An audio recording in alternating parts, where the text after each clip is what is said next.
think the big story that has gone unreported in the kind of one-sided media narrative that Americans have been given in these last months is the unreported war in the southeast of Ukraine. The Nation published a story a few weeks ago called "The Silence of the Hawks and Kiev's Atrocities," and we're seeing in the downing of the plane, the tragedy of the downing of the plane occurred in the context of this virtually unreported civil war. Today, there are stories that Kiev has used 4 Grad rockets. These are missile launcher rockets in Luhansk. The OSCE, the Organization of Security in Cooperation in Europe, is alleging civilian deaths in these parts. So I think, Amy, it's the context that is needed. How many people have died in this war? You know, they're reporting, I have figures here, they're reporting 250 people have been killed in Luhansk, one of the major cities in the eastern part of Ukraine, 800 injured since the war began, 432, including 36 women, 6 children, died in Donetsk since April, 110,000 refugees from southeastern Ukraine have fled to Russia. There are 56,000 displaced people in Ukraine. Would you call this a civil war? I would call this a civil war, and the tragedy, Amy, is that Ukraine has been a deeply divided country through time.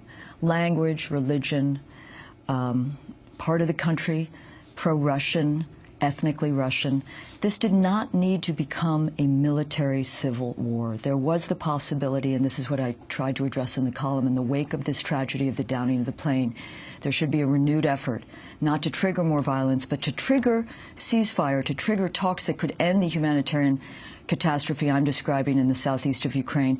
And another unreported story, Amy, is that there were ceasefire talks in June with Russia, France, Germany, Ukraine, the United States, and Kiev. Poroshenko's, the president, pulled out after 2 days. The United States acceded, if not supported or egged on that decision, and the military offensive began anew. There must be an end to the violence.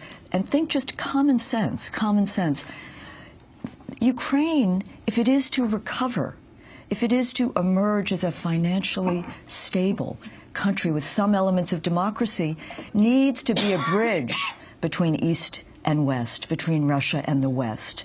The IMF, just months after agreeing to a $17 billion loan program, just yesterday acknowledged what is known, which is that there's a terribly sharp economic downturn in Ukraine. The costs of rebuilding this country are going to be enormous. And the oligarchs, Amy, the oligarchical control of this country, I think remains unreported as well. You know, the protesters, the good protesters in Maidan, in the square, in last year, so much of their protest was about oligarchical kleptocracy. And that grip on the country remains. So I think it's a very, I think Americans have been done a disservice by the one-sided media coverage. I will say, and I hope in this case, that the Nation's coverage, others' coverage, Robert Perry has been doing interesting coverage, has pushed the New York Times and the Washington Post, for example, in these last days, to cover the civilian casualties and the assaults on cities like Donetsk, which has become a virtual ghost town. What about the U.S. role? The U.S. role.